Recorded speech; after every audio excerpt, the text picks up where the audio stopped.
Insurance, a legacy of trust. Serving Micronesia since 1938. Matson celebrating 25 years of commitment to Guam, Micronesia, and the CNMI.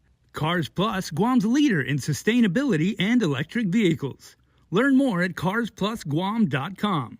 McDonald's of Guam, I'm loving it, and King's Restaurant, serving your local breakfast, lunch, and dinner favorites for over 45 years.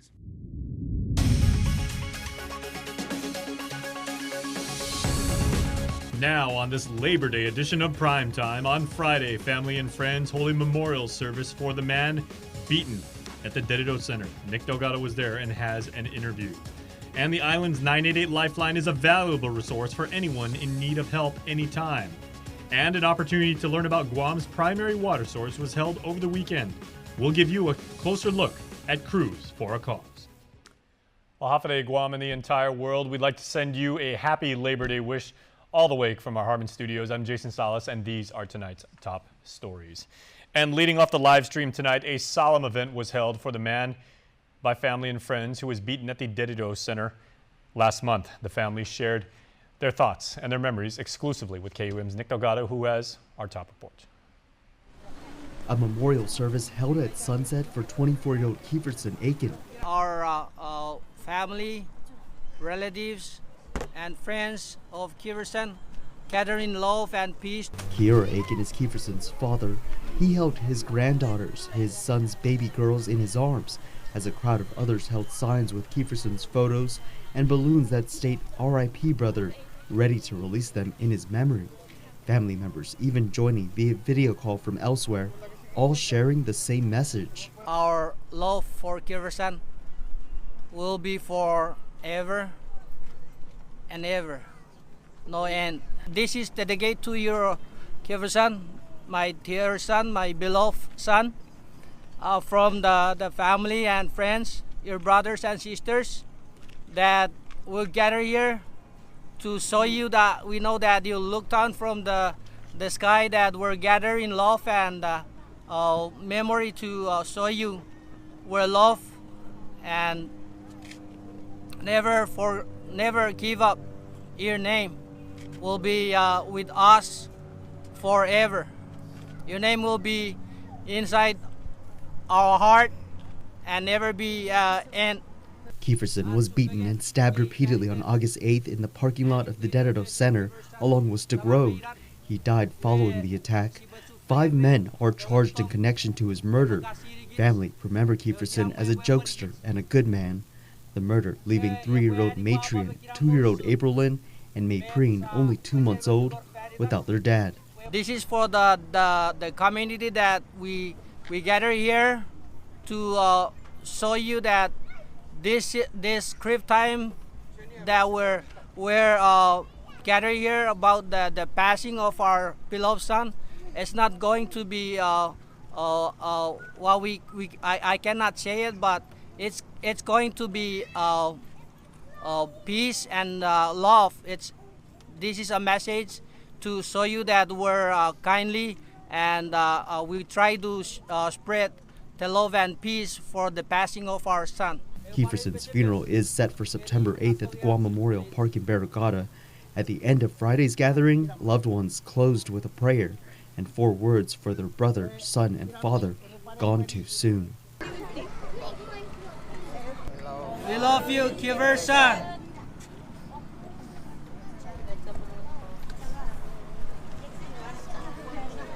Nick Delgado, KUAM News. All right, thanks so much, Nick. Obviously some very, very emotional times there. Well, in other news tonight, the internal affairs investigation into how an officer involved shooting in Dedido is ongoing now that the officer accused in the event is facing criminal charges. We, of course, initially reported that the Guam Police Department officer Justin Kenga was indicted in late July on charges of manslaughter and negligent homicide. Those charges stem from a deadly shooting that claimed the life of Iopi Rudolph on March the 9th. Investigators say that Rudolph targeted people at the gas station prior to being shot. Police Chief Steve Ignacio says Kenga remains on paid leave, adding that his police officer is innocent until proven guilty. Well, the autopsy has now been completed for 69-year-old Cesar Dizon, who was stabbed to death inside the Department of Corrections last month. Investigators say Dizon was stabbed some 10 times with a pair of knives used in the alleged killing, confiscated along with a butter knife that had serrated edges found inside the locker of the suspect. While the alleged killer, MB Koto, awaits his day in court for the murder, investigators at the prison continue looking into the officers that were on duty that day. Here's DOC spokesman Major Anton Uggan. We're just looking at the policies and procedures. If there was anything violated, is there anything different the officer could have done or should have done or required to do that would have prevented, from that happening? And so we're still looking into it at this point. Koto was serving time for a 2017 aggravated assault conviction at the time of the stabbing. He has since pleaded not guilty to the charges of murder. We are going to take a quick commercial break, but please stay tuned. There is much more on this Labor Day edition of Primetime when KUAM returns.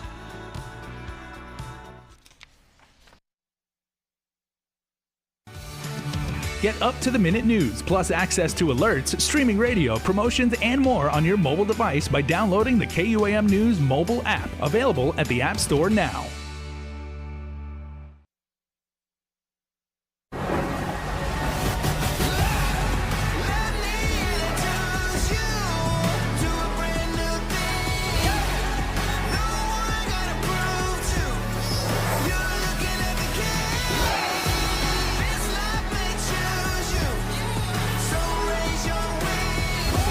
The all-new Hyundai Tucson.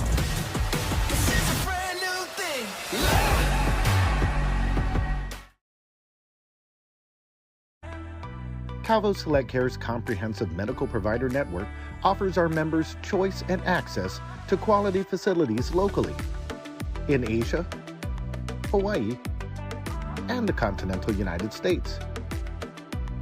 We provide our members several wellness programs and healthy options to improve their overall health status. Calvo Select Care, healthcare that's always there for you. Contact us today for more information. The rising cost of living is affecting all of us on Guam. Our administration has expanded a program. We want to pay for your child's daycare up to $675 a month per child. This means more money in your pocket to pay for other expenses like the cost of gas and groceries. The Leon Guerrero Tenorio administration is investing in Guam's future, and that starts by supporting our working families. We are all in this together, Guam. This ad is paid for by government funds at the Office of the Governor and the Department of Public Health and Social Services. JA Guam is inviting high school students to this year's JA Company program. You can register at ja-guam.org and learn about the different industries to consider for your future careers. Please join us on September the 10th at the GCC Multipurpose Room to kick off the JA Company program. Again, that's ja-guam.org. Register today. Sponsored by Bank of Hawaii, IP&E, Triple J Enterprises, SBDC, Title Guarantee, Graphic Center, Matson, GPO, Deloitte, GTA, Tan Holdings Guam, Outback, Guam Green Growth, Community First, and KUAM.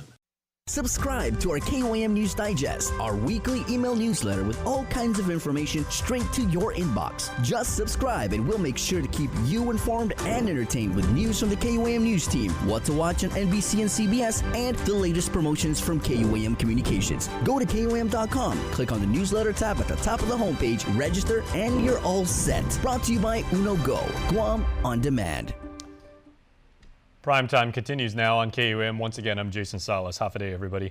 Well, the budget bill that was passed last week by your elected senator provides some $15 million for critical repairs over at the Guam Memorial Hospital. And Senator Tello Taitigui and Speaker Therese Terlahi pushed through an amendment with which to give GMH management the flexibility to determine what their most critical needs are as they work to regain accreditation. Taitigui says GMH Administrator Lillian Posadas made it clear what her top priority was.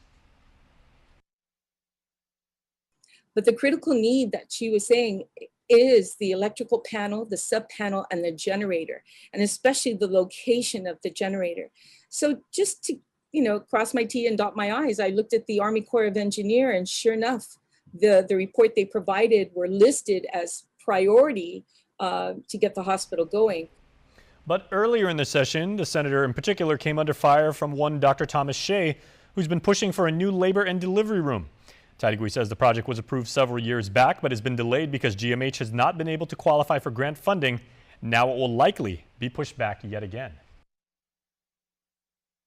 And Dr. Shea, he just didn't understand that If we don't have power to the hospital, we won't even have power to the maternity ward. But when it comes to things like this in government, there has to be a balance, and we have to look at the bigger picture and not just focus on what's good for that individual. Senator Jim Moylan authored the original amendment giving $10 million to GMH, with Senator Talina Nelson adding an additional $5 million. In other island news tonight, the Guam Visitors Bureau is working on possible new ways to drive more air traffic to Guam. President and CEO of GVB, Carl Gutierrez, says agency officials met with U.S. transportation officials in Washington for advice on how to take advantage of unused U.S. military plane slots at the Tokyo Haneda Airport. The number and use of the slots were negotiated under a bilateral agreement between Japan and the United States, so the carriers from the two countries have space at airports in the their actual respective guy countries. That does the bilaterals with Japan gave us an insight on how to get it done. It says, don't keep pushing for U.S. airlines. There are underutilized U.S. foreign carriers using Haneda. So the first one I chose was to go to Philippine Airlines. How about taking people from Haneda to Guam to Manila this way and then back that same way? Gutierrez says he'll also propose the same routes through Haneda to Guam through other regional carriers such as Thai Airways, Singapore Airlines, and China Airlines. It's looking good. I think that there's a way to increase the value of Guam by having central Tokyo as a jumping off point, Haneda Airport. Gutierrez, of course, our former governor, is in Japan and then will travel to Manila for meetings with Philippine Airlines. Well, Nick Delgado joins us for our next story. Once again, as protection for Guam's water and the land in the area, the military plans to build a live firing range. That is the mission of one group who invited dozens to take part in their Cruise for a Cause event from Hagåtña to Litexen. Buenas and Hafide. My name is Isabella Olalia, and I am one of the Protect Guam Water organizers. Showing respect for our island, Protect Guam Water organizers Isabella Olalia and Haani Sanchez led a group of others Saturday, pushing off from the Hagåtña Boat Basin, heading to the most northern part of the island. We're going down to the north in front of the firing range to show people what is being harmed, how it's going to harm us in the future, and what we can do to stop it. Protect Guam Water and Inspire Mariana's officials loading 2 boats to let anyone who is interested see for themselves. And the moment we arrive,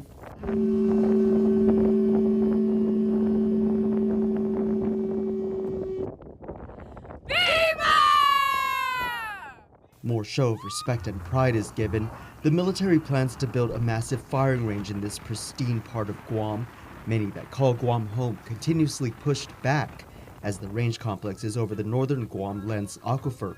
The group saying it provides 85% of the island with its fresh drinking water, adding the military would be firing millions of lead bullets over the aquifer each year. Olalia is trying to stop that from happening. Honestly, who wants to live in a community or home that doesn't have clean resources? Our resources here as a Chamorro people are inherently us because we believe that they are our ancestors. And so, one, there's a obligation to protect that. But then there's just a health aspect to it of like, of course I want to drink clean water and I want the future generations to have clean water, for my family, my friends, and my loved ones to have clean water. Her message is clear, as she admits she does not have confidence the federal government has the local community's best interest at heart. There's a history with the federal government, specifically like DOD, with contamination of natural resources. Like, for example, Red Hill in Hawaii, that's like a really huge impact that it had on their people. And that's not something that I want to happen here.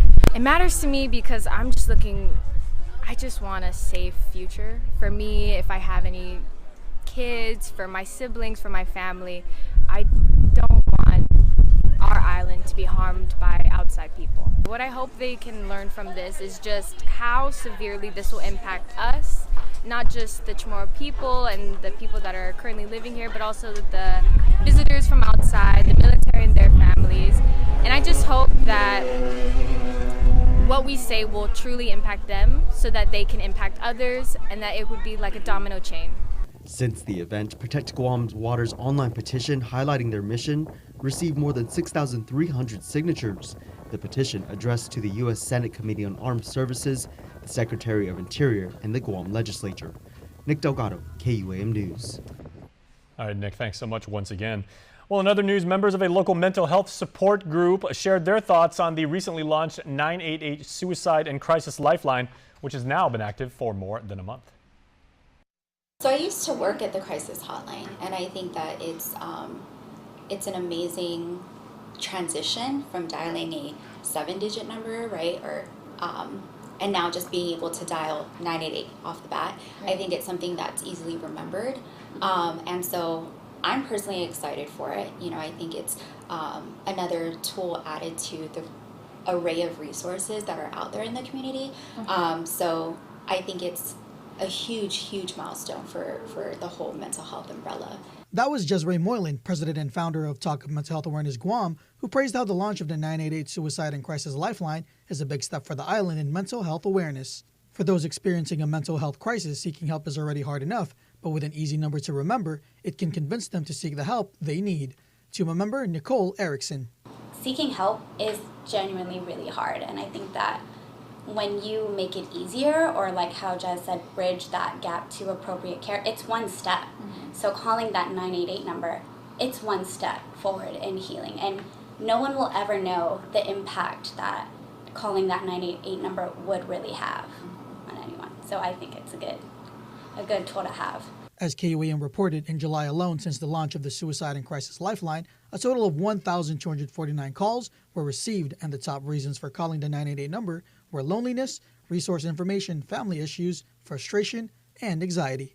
If you are experiencing a mental health crisis, you are more than welcome to call 988, and someone will be on the line to hear you out. The crisis hotline is active 24/7, and all the mental health professionals answering the calls are all trained and certified to do so. Daniel Perez reporting for KUAM News.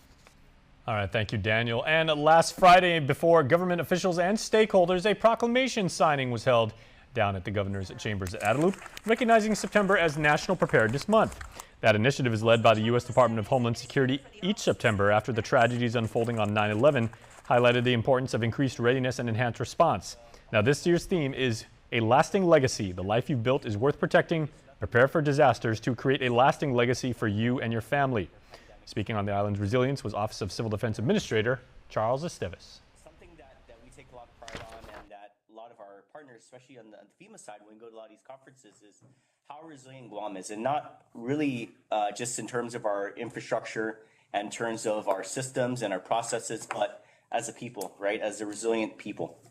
And so with that said, really take the time to embrace this theme of a lasting legacy, because the actions that we take today and this preparedness mindset that we build for ourselves and build really for generations to come, you know, we want to make sure that it stays, right? It's really that lasting legacy. And so when we think of preparedness, we do think of the last events, but we think of the future events. And we also think of the unknown black swan, you know, the things in our craziest imagination that we never thought would happen. Well, throughout the month, emergency preparedness contests for students of all ages will be hosted to participate in. The community can also learn about more about preparedness tips with resources at ready.gov/September. Well, my friends, even though today is Labor Day, sports here on the island never takes a day off, and Dave Delgado, Double D, is coming up to show you all of the highlights. We've made a lot of breakfasts, and along the way, we noticed something was missing. A warm cinnamon roll for breakfast, or with breakfast. A fluffy blueberry muffin from the drive-thru you're already driving through. A glazed apple fritter, which might find its way into your coffee. These are options every breakfast haver should have, and now they do. Meet the new bakery sweets at McDonald's. Ba-da-ba-ba-ba.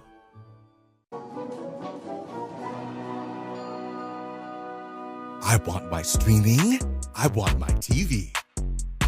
Ooh! Streaming TV. Switch between live TV and your favorite streaming apps with DTV Plus from Docomo Pacific. Watch your shows in multiple devices all at the same time, all from your home Wi-Fi. No cable lines, no hassle, more savings for only $35 a month with your Link bundle. DTV Plus, your cable TV on Wi-Fi. Ooh! Streaming TV. Dance party. Let's go. When inspiration strikes, Say yes with the new Priority Unlimited credit card from First Hawaiian Bank. Wherever you shop, whatever you're shopping for, you can earn 2% cash back on everything you buy.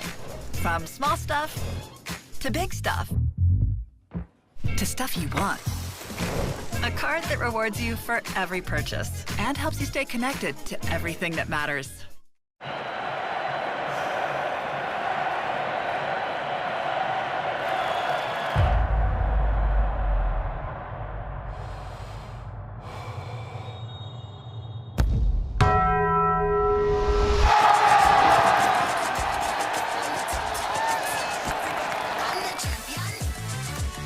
All that melty cheese you crave with Double the Steak is back at Taco Bell. The Double Steak Grilled Cheese Burrito. KUAM Sports is brought to you by Docomo Pacific. Better together.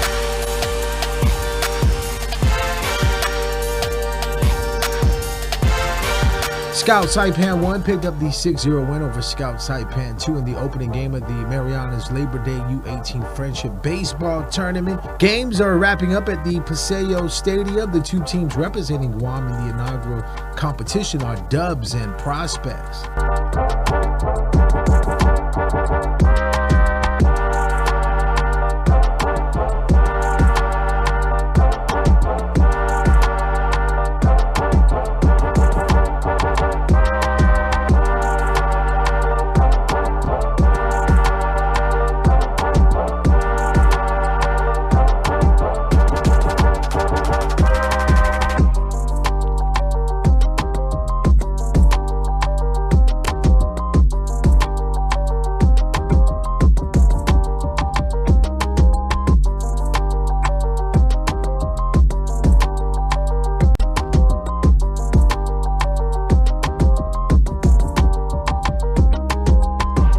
In soccer news, a total of 22 coaches are currently working toward earning their Guam Football Association C Coaching Diploma, the recognized certification for youth team coaches, and the local prerequisite for higher-level international coaching licenses, organized in line with AFC C Diploma core competencies. The GFA C Coaching Diploma course is structured into 4 parts.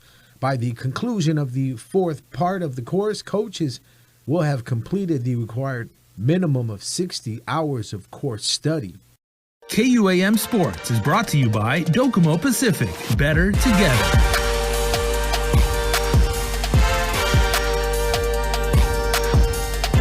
Today, I'm Kelina from Doc's Kitty College. And I'm Kristen from Doc's Daycare and Preschool. And we are so honored to be caring for the children of Guam. The Governor's Child Care programs help businesses like ours to really focus on the kids. These programs also help nonprofits and after-school programs and grandparents and so many families. Visit www.guamchildcare.com to learn more about the Governor's Child Care programs. This ad is paid for with funds administered by DPHSS.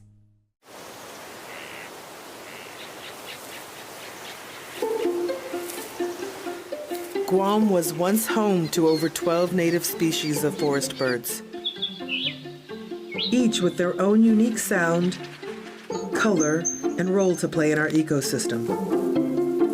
However, the arrival of the brown tree snake has threatened their existence. Today, only 3 of these species still exist in the wild. But what was once lost can be restored. Join the Department of Agriculture's efforts to restore our ecosystem.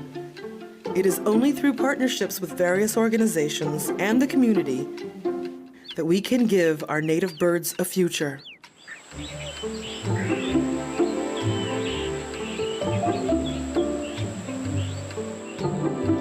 Support snake suppression. Welcome back to the show, everybody. The entire community is invited to experience the rich taste and culture of Japan for the next 2 Saturdays, from learning from the art of origami, the art of paper folding, to kendama, a traditional Japanese skill toy. The cultural event also has a special treat for residents in the form of a taiko drum performance. Deputy Consul General Osama Ogata and Administrative Assistant Shino Tanaka.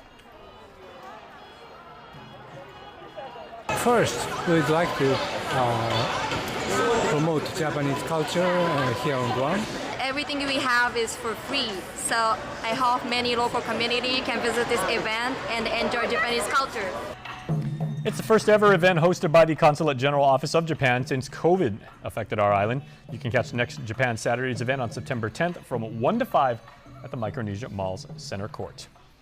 And now here are today's special celebrants for the Labor Day edition of the Cold Stone Creamery Birthday Club.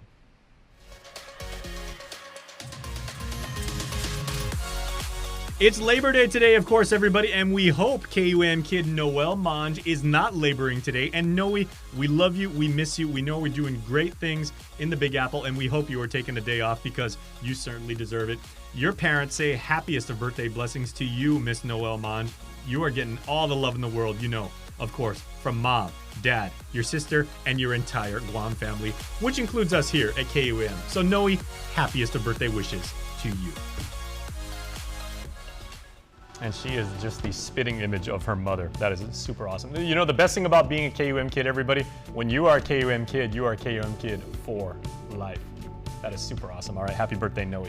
And thank you for watching, my friends. This has been the Labor Day edition. We hope you have a very safe and pleasant Labor Day. We'll see you tomorrow. Good night.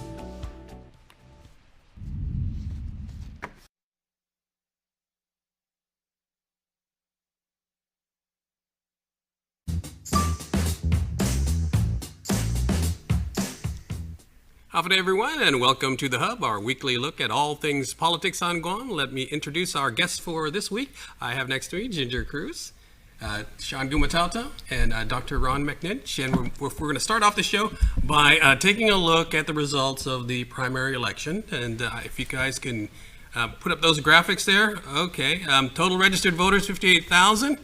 Ballots cast, though, only 23,261. And that equals a dismal voter turnout of 40%. We're going to talk about that. All right, in the congressional race, former Speaker Judy Wonpat, 9,678 to Talina Nelson, 7,741. And unopposed was, of course, Senator Jim Moylan with 2,591 votes. In the gubernatorial race, which on the Democratic side, which was the focus all evening, Lou and Josh started out with a lead and never let go of it. 11,960 they finished with to Mike and Bree's 7,212. And Felix and Tony, 2,963. They too, of course, were unopposed. For Attorney General, this was the closest race of the night. Actually, incumbent Levin Camacho was trailing for most of the night, but made a comeback toward the end. So he finished ahead, 11,285 to Doug Moylan's 10,967. And in the senatorial race on the Democratic side, Teresa Lai, the speaker, tops the list. Chris Malfunction, I still have a hard time calling him Daryl. Chris Malfunction Barnett, a very strong second place, followed by Joe San Augustine, Amanda Shelton, Tina Barnes, Roy Kanata, another newcomer, Sabina Perez, Will Parkinson, Sarah Thomas Nedadog, Dr. Kelly Marsh Titano, a former senator, and former police chief Fred Bordallo, followed by Jose Pito Turlahi, Dwayne San Nicolas, Jonathan Savares, and rounding out the top 15 is Angela Santos. On to the Republicans. Topping the list, Frank Blas Jr., followed by Minority Leader Chris Duenas, Jesse Lujan, another former senator, Joanne Brown, Tom Fisher, a newcomer, doing very well at the number 5 slot, former Senator Mana Silva Tyron, Tello Taitagui, Michelle Titano, Vince Borja, former Senator Sam Mabini Young, David Crisostomo, Ken Leon Guerrero at 12, Sandra Seo at 13, and Bistra Mendiola and Ian Catling rounding out the top 15 out of just 16 candidates. Okay, that's the results. Let's talk about it. First, let's start with the gubernatorial race. Lou and Josh, Ginger started out with the lead and hung on to it all throughout the night. So what's your reaction? We're obviously really pleased with the outcome, but at the same time, I think that there was a couple of things that affected the overall voter turnout. You know, first of all, you had motor voters, so we've never really had that before. People who were registered because they got their driver's licenses, so that sort of drove up the number and is responsible for driving down some of the turnout. The second thing is, like, right before the election, there was release of polls which showed Lou and Josh ahead, which I think sometimes which sometimes has an effect to keep people home. They figured, well, we're way ahead. We didn't release Dr. McNinch's poll until, right. To be fair, right, and to be ethical, we didn't release it until after the polls closed. Right. But there were other polls. But the anthology poll, the one that you guys covered, came out earlier, so that also brought it down. And then, of course, on the Republican side, almost no contested elections. I mean, it was uncontested in the congressional race and the gubernatorial race, and only one extra in the legislative side. So that also sort of reduced how many people would come out. So I don't know that 40 is necessarily fair to say that it's that low because of all of those conditions, and I'm looking forward to a lot more people coming out during the general. We hope so. Yeah. But speaking from our side, on the Lou and Josh side, I mean, we were really grateful. There was a good turnout by folks. I think that I went around to all the different precincts, and you could see the energy and the excitement, and it was good. I mean, people were engaged, and following the pandemic, where we didn't even have a primary, it was great to see people get back out and vote for us. Sean, for the Republicans, I know it's hard to gauge really because of a much lower turnout on your side of the ballot, but what's your response? Right, so when you look at it, again, it was the lowest in the history of a primary. So concern, yes, but for the Republicans, it actually was kind of right in the wheelhouse of where they participate historically in primary elections. So we were still watching it very closely. Obviously, Governor Camacho and Senator Tony really needed to meet they met the minimum. So. Right, so you had to watch it, but you had to wait till almost 3 a.m. to get to that point. Yeah. Also, there's a lot of opportunity we see when you look at the voting behavior. For Republicans, it was pretty clear that most of the party was voting for their candidates. Contrast, if you look at it, it's a little bit different on the other side of the ballot, where it seemed there might have been, I'll take one person, but maybe not another. But that's okay. I think for the community and the electorate, the biggest thing that we all can take away from this is that there's a lot more excitement now. Now we have a real race now with, that everything's kind of clear, and there's a lot of excitement seen all across the island for the upcoming general. And there's a anticipation that we can maybe hit the 70% and plus voter turnout. I've been saying on this air for over 2 years that if we can see that, then obviously our electorate's doing exactly what we all need them to do, is exercise that right. Ron, we mentioned your poll. It was spot on. Talk about the results and what you thought. Sure. And our students do all the hard work for gathering the data, and Eliza Trugaloff, my student, did all the calculations for us. She did a great job. One key thing, everyone talks about the low voter turnout. I disagree with that. I think that we have, compared to years ago, we had 168,000 people in our population. Now we have 150,000 people in our population. And the percentage number for voter turnout really doesn't function well, because we have, it's really an artificial view. So I don't view, if you look at the real numbers of people who voted versus the real numbers of people who voted in previous elections, we had a fairly normal and average turnout in that regard. And so the statistics sometimes can lie in terms of giving us an impression that there was a low voter turnout. And I agree certainly with Ginger's point about the motor voter issue and other issues. On polling, Ginger was also right about how polls can depress people voting behavior. My candidate won, I don't have to go vote.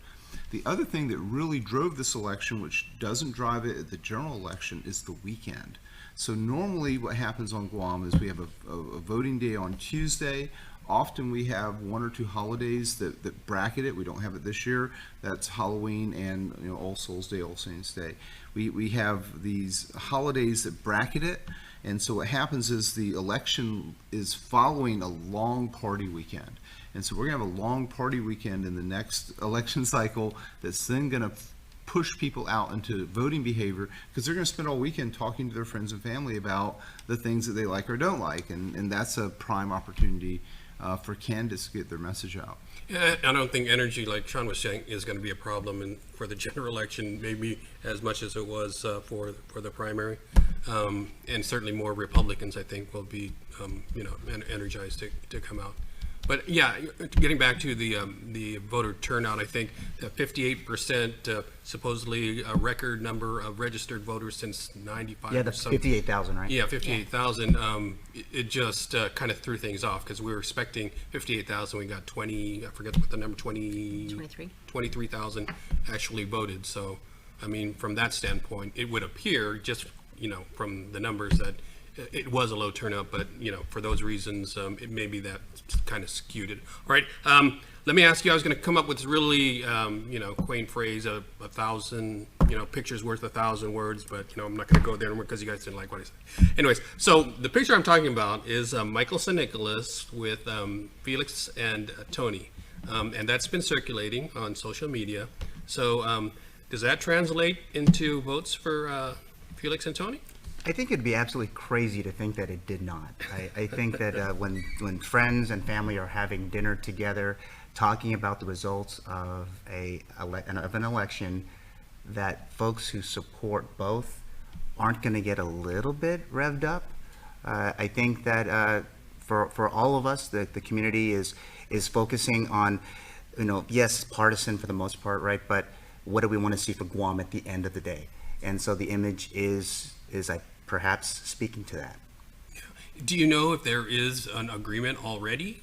Is for Mike to support Felix? I mean, from what we've heard is that he is supposed to come out and make some kind of statement. I think he's made it clear a couple times. So we're all anxiously waiting to hear what he has to say about not only the current or the wrap up of the primary, but what does he want to do moving forward? So I think the whole community is waiting to see what he's going to do next. Okay, Ginger, what is the reaction from the Democratic side? Well, I think it's important to understand that there's Mike St. Nicholas and then there's the supporters. And when you look at the island in general, we know that there's a 60-40 split Democrat-Republican. In general, it's like 42-58. So there's generally a lot more Democrats. So I think it's difficult to say that Mike St. Nicholas has supporters that are just simply going to follow what he wants to do. I mean, he has, every right to make his decision on what he wants to do. But I think that right now we're really in a period of healing where the Democrats are coming together, they're looking at their own slate, and it's about the Democratic Party deciding what kind of a future do we want for Guam. And I think as they start to see the general election campaign roll out, I think there's going to be a very clear choice. I think it's going to become apparent. We've got two records to compare. The Lou and Josh record of all the things that they've done, all the challenges that they've been through. And in this case, you've got the Camacho record because he also was in office and there's things that we can look at and we can compare. And so, I mean, I think the Democrats are going to look at their candidate. I think bringing the Democratic Party back together is really important. And I think at the village level, you're seeing a little bit of and this is just my general view, a little bit less of this hard line, just vote Democrat or just vote Republican. I think nowadays you're seeing a lot more people who are falling into the independent and into that sort of moderate group in the middle. And they're going to be looking at records. They're going to be looking at the candidates. They're going to be looking to see who do they trust, who do they support, who do they want to move forward for the next 4 years with. And in that sense, I mean, the Lou and Josh campaign is very optimistic that, the record is clear and all the efforts that they've made to do the best that they could for the people of Guam, it's really starting to show. I mean, you're seeing the economy come roaring back. I mean, just the fact that it was so bad in the middle of a pandemic and we were able to go from 19% unemployment to 5% unemployment in a year. I mean, it shows how much work was done and how much care was put in. So it's going to be things like that. It's going to be the issues that are going to come out there. And I think people are going to judge based on the candidates themselves. But also, I think party loyalty is going to play a part. Ron, what do you think of that picture? And we've talked before many times about how the Democrats have kind of given it to the Republicans. We had Felix the first 2 times and then Eddie the next 2 times. And that was attributed to a rift post-primary among the Democrats. What are your thoughts? Well, I think there are 25,000 voters on Guam who haven't expressed an opinion yet. And that's where the game is, in my opinion. It's not really whether Mike's folks, if he has any folks, and I'm not being in the pejorative when I say that, that is, does he have an actual substructure of people who support him, or are they affiliates? And that is it a very weak tie that he has with them, or is it a strong tie? We don't know that yet. But I think that in general, at the general, there's going to be a very different set of dynamics than happened during the primary. And also all the bullet voting effects you saw in the legislative races, where you have the top 5 Democrats who are majorly outpacing the rest of the herd, that has to stop for the Democrats to be successful. And so they have to get the Democrats have to get all their folks to vote for everyone to also work on their legislative game. It's not just the governor's game. These 2 points are pretty intricately interlinked. And the same goes for the Republicans. The Republicans, if the Republicans want a governor from the Republican side, they also need the legislature. And so they have to work on both sides of the coin. And so I think that it's open season. I think that there's a lot of politicking that needs to be done to pull people in, and I think this is going to be a fairly close race. I don't think it's going to be a runaway race for any candidate. Yeah, and there's those that interpret it, and I think it may be a miscalculation to suggest that 11,000 some votes for Lou and Josh, and you add Mike and Felix and Tony's together, and doesn't equal Lou's votes. But then again, there's some that say that was all Lou's base that came out, and so there's more coming from Felix's side, and if he gets a certain number of Mike's votes, that they can surpass that. I don't know, just throwing that out there. Go ahead. If I can just mention one other quick point. The Election Commission has great reports they produce. They produce statistics on all this. If you look at 2002, Robert Underwood's number in 2002 at the primary flatlined. It didn't go up at all. He didn't do anything really to play the game, so to speak, to incorporate anybody. It absolutely flatlined. And so that's the danger of taking these things for granted, is there's a very good historical record in those election reports and voting reports to show district by district and precinct by precinct where people go up and down, and you have to be really careful and pay attention to those. Well, there's 2 really interesting points I think that I saw from the stats. The first one is if you look at the AG race. So in the AG race, I mean, what was the overwhelming urge among Democrats to go vote for Doug Moyland? There really wasn't one. So if you just look at the AG race on its own, it was 11-10, right? So if you use that to kind of give you an indication of how many crossover votes there could have been, how many, and we all talked about this before, I mean, Dr. McNitch pointed this out before, how many crossover votes? The Republicans didn't really have a race on their side of the ticket. They needed enough to be able to get qualified. But then we all know that there were crossover, that not crossover, but Republicans going to the Democrat side and voting on the Democrat side. So that softens the numbers. That also changes the dynamic of, were those really supporters, or were those Republicans that were trying to advantage or disadvantage folks on the Democrat side of the ballot? So I think that is a statistic that was very telling for me, because the AG race really was an outlier. If you look at the numbers, it was very interesting to see 10,000 and 11,000. And if you look at the number, when you look at the 20% of those who voted for Governor Liu, that is a more telling number for what we could expect in the general, because if they top out at 20% of the total electorate, huge opportunity for not only for the Republicans to go get those votes where maybe the Governor Liu couldn't grab them, but also for if it was today, we'd have a 10-5 Republican majority based on percentages. Yeah. Both sides, I think, have some work to do. We're going to take a short break, and we'll be back with more of The Hub right after this. Every person in this world is unique. I'm a celebrity makeup artist and a content creator. I'm the vice president of our company and a very proud grandma. I'm a Filipina and I am 7 years old. I would say I am always an eternal student. I define beauty as being empowered, just feeling beautiful as who you are. I am a Chamorro, born and raised in Guam. 저는 사랑이 최고라고 생각합니다.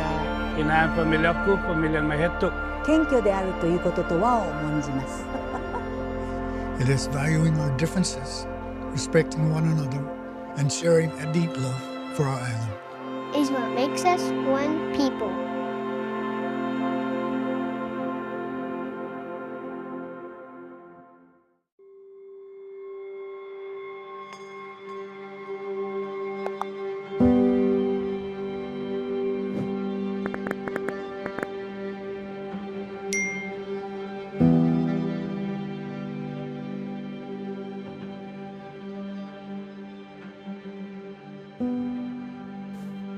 Hey, can we talk?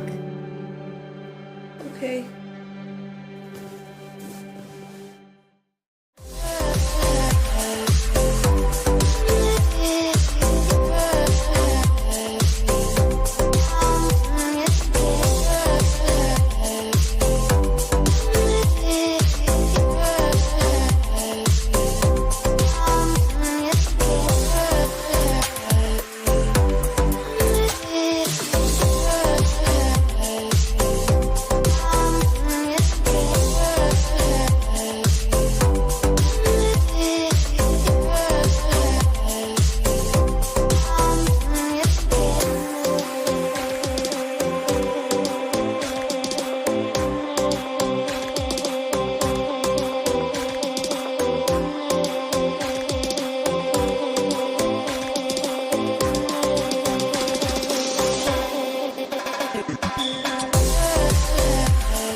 All right, welcome back, everyone.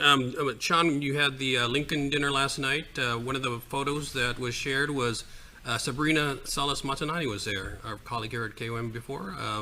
What should we read into that? She was a guest of Governor Camacho, and obviously it was great to see her. Hadn't seen her the entire cycle, so it was, I think she was well received by many of those who were in attendance, and I think for the most part, her being there was very important for that event, because it was like, wow, she's here. But also Jen Uggan was there too, Frank Uggan's wife, and she was on the campaign trail with First Lady Joanne. So it was kind of a way to kind of get everyone kind of riled up. But it was a great Lincoln dinner. Governor Calvo had a great kind of rah-rah speech, if you will, and then followed by Felix as a keynote, and all the senators were there. And I think the people, as you know, we were talking about it yesterday or last night. It was the biggest one they've ever had. And they filled that ballroom, so kudos to the Republican Party of Guam for getting that kind of turnout. And it's a fundraiser, so trying to put all that money back into what would be that fight for both the governor's office and the legislature. Bree, what do you make of Bree's presence there at the Lincoln dinner? Again, I think it was a really hard-fought primary, so it's sort of understandable that you have this reaction from folks. And, there's a certain amount of healing that needs to go on. There's a certain amount of very emotional responses that have to be respected. And I think that what you will get from Lou and Josh is respect for that. I mean, they understand this is difficult, and races are really tough on everybody that runs. They invest a lot of time and effort. But the important thing is to note that, up until this point, we've been very warm, open, to everybody, to Mike, to Bree, to their supporters.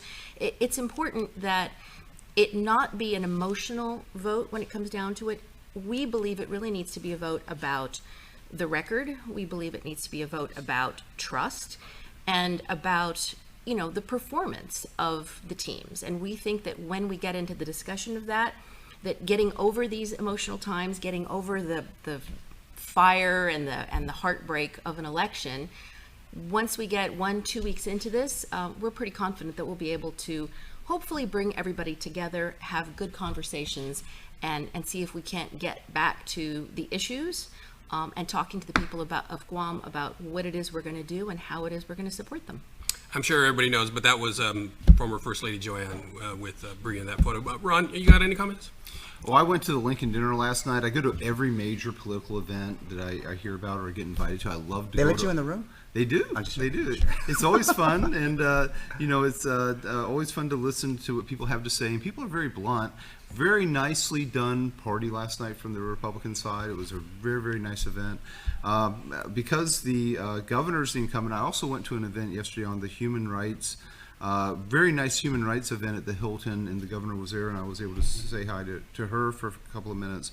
Public officials during the election cycle have to get out and they have to have people see them and interact with them. And I think both candidates are doing that very actively, and they've always done that. Both Governor Camacho and Governor Leon Guerrero have both been very, as much as possible, particularly during COVID conditions, they've interacted with the public, and these are the points. But you can learn a lot of good things by going to these events. If you go to the Jefferson Jackson dinner or go to the Lincoln dinner, people speak their mind and tell you everything. So it's kind of a way of getting inside information a little bit. Yeah. Let's talk about Democratic reconciliation, Ginge. I know that Tony Babauta, your chairman, is planning to call a meeting of the Central Executive Committee and talk about pledges to the committee, loyalty. How is he going to maneuver that? As far as we know, that's been put on hold.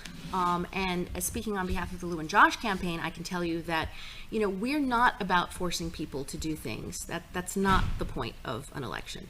The point of an election, especially a primary, is to really sort of test, see where the strength is in the party, and then to come together and heal afterwards.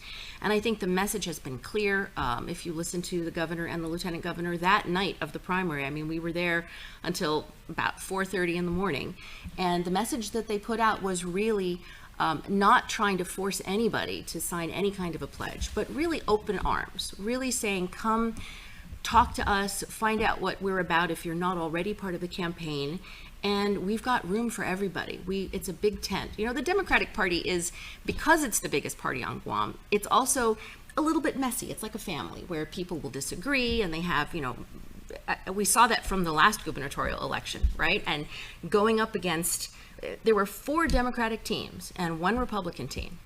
And Lou and Josh managed to make it across the finish line, even with a write-in campaign, which kind of proved when it gets down to it, they are able to pull together the support of the Democratic Party. So we're hoping this time to get beyond any sort of, forcing people to commit, and really just being open and saying, come talk to us, listen, join us at the events that we have in all of the villages all around the island, and judge for yourself. And we believe that if that's the measure, that people will come on board, because they'll know that we're the team they can trust, and we're the team that's going to really move Guam ahead. Sean, Felix has put out a news release appealing to Democrats, calling Democrats, hey, come roost over here. I think we've watched as, and not the campaign, but the party, the Democratic Party, have just fits and starts over the entire cycle, and that's on them. But for our campaign is to try to bring those folks who might have felt that, hey, that was not what we are so used to as a Democratic Party member, and maybe that would be kind of a way to bring, get them, bring them to vote, but also to get them active, and if they feel that way and that strongly, to be that little avenue to do so. It was, and that's for them.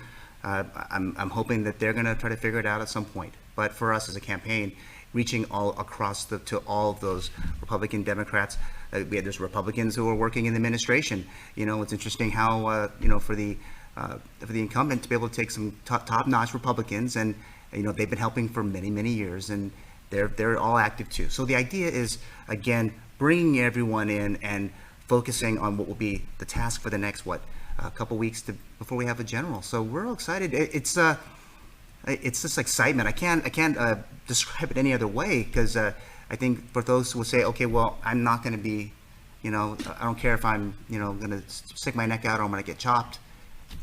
We got to get ready for a general that everyone should be inclusive with.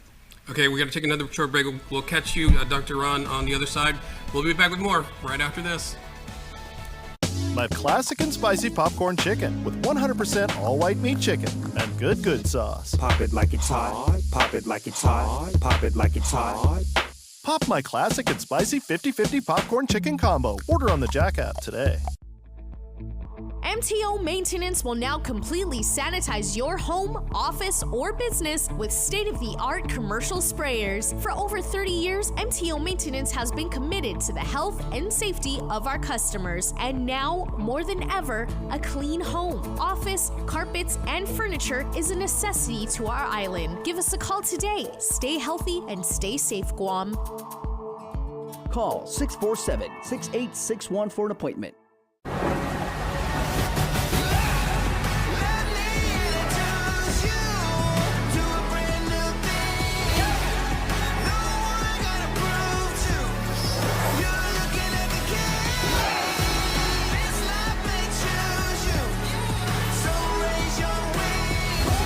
The all-new Hyundai Tucson.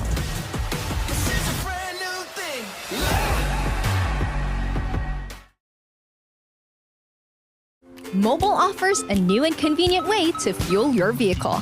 Pay gas and go. No need to line up inside the store. Press preset. Enter whole dollar amount without decimals.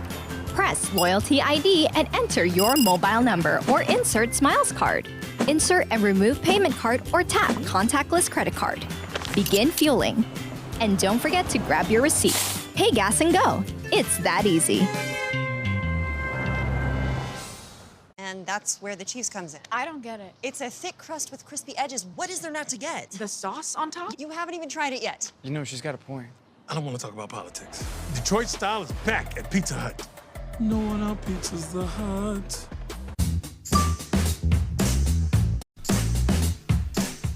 All right, we're back. We've been talking about the gubernatorial, but let's go talk about the congressional race, particularly Talina versus Judy Wonpat. Ron, what are your thoughts? So it was neck and neck for a while, but then Judy pulled ahead. It was. So I went to the congressional debate. My daughter was here. And if you have adult daughters, they constantly rip on their dad. So if you're a dad, you better get used to it now. My daughter took a picture of me where I fell asleep at the congressional debate. Uh-oh. That's how low energy that race was. And so I think Talina probably should have injected more energy into the race and went after Speaker Wampat's record or whatever, any other thing. And I think, and vice versa, there should have been more interplay. There just wasn't a lot. And so I think that the successful candidate in the delegate for the general election will be the side that really stirs it up more. And so we're going to probably see more energy happen at the general election. Ginger, speaking of rifts, we're hearing that Talina was not very happy about what happened and that she felt that she was kind of the second choice of the party. Your thoughts on that? Well, again, I'm not going to speak for the party, but just sort of analyzing where it's going. I mean, the first thing that's really important to look at is there was an agreement from the very beginning between Judy and Talina that they were not going to do a bad campaign against each other, and they kept to that. I mean, I think if you looked at the debate, it was a very civilized debate. There weren't any blows that were landed. So if you're looking from the campaign perspective, I think it was a well-fought race, and I think they both did their best, and they were both really very honorable in how they approached it. So now it's sort of the time to heal and to come back together. And, you know, external forces, yeah, there's all of that at play. But when it comes right down to it, one of the things that, you know, as a Democrat, people need to understand is the Democratic Party in the United States, and this I know a lot about, is the one party that for decades and continues to be the party that supports the territories. The Republicans are the ones that took away committee votes for the territories. The Republicans are the ones that consider minorities and territories to be tokens. So one of the things that's going to come into play when you're looking at the congressional race is not only is Judy well known, she was the most speaker, she held the speaker position. The only person who held it more was her father, who also was a congressman. So it's somebody who's well known, somebody who's passionate about Guam, somebody with a ton of experience, who understands all of these issues. But at the same time, she's also a Democrat, and the Democrats are the ones who stick up for the territories. The Democrats are the ones who fight to give Medicaid reimbursements, who fight to give a percentage of federal funds to the islands. The Republicans, oh, they'll embrace you and take a picture with you and call you a token, like, oh, look, we've got a territory with us. But just as a track record, the Republicans have not been very supportive of the territories. So that is going to be one of the issues, I think, that we face going forward. Okay, let's get Sean in here. For me, for that race is I'm hoping we can hear policy. The experience stuff, I think we can figure that out. But federal policy, I want to hear more from both on what they plan to do for the federal policy considerations for the territory. If they start to go off, I had this experience and great, but how is that going to help us on the Jones Act? How is that going to improve our our funding for our either some of our justice programs across the entire executive and judicial branches? How are we going to bring more resources to farmers, small businesses? Those things need to be out. If we have to defer again to Kalili for stuff, we're in trouble. We need to kind of focus. What is the most important thing for federal policy for Guam? Obviously, it's military for the most part. The Armed Services Committee. I want to hear what do they plan to do in the committee. I don't want to hear everything else about it because it's quite honestly, it's all a bunch of noise. But the community has to hear what are the federal policies they are going to bring forward. Both have to. If they don't, well, then the one who does it better is going to be the one that wins on Election Day. Really quickly, Ron. I'm sure you've heard the same things about Talina. Is that something Jim Moylan can take advantage of? I think that it's open season for this race. I think that both sides are going to have to make the play that they make. And it has to have more direction than it had at the primary level. I'm a bit of a critic of the primary for that reason. That is, it creates these artificial dynamics. So. All right. We'll take one more break and be back with wrap up the show in just a moment. Please stay with us. I have a tablet. I have no TV. Ooh, TV on Tab. Get live TV on your tablet or any device with DTV Plus from Docomo Pacific. Watch live channels or stream from your favorite apps on any device, all from your home Wi-Fi. No cable lines, no hassle, more savings.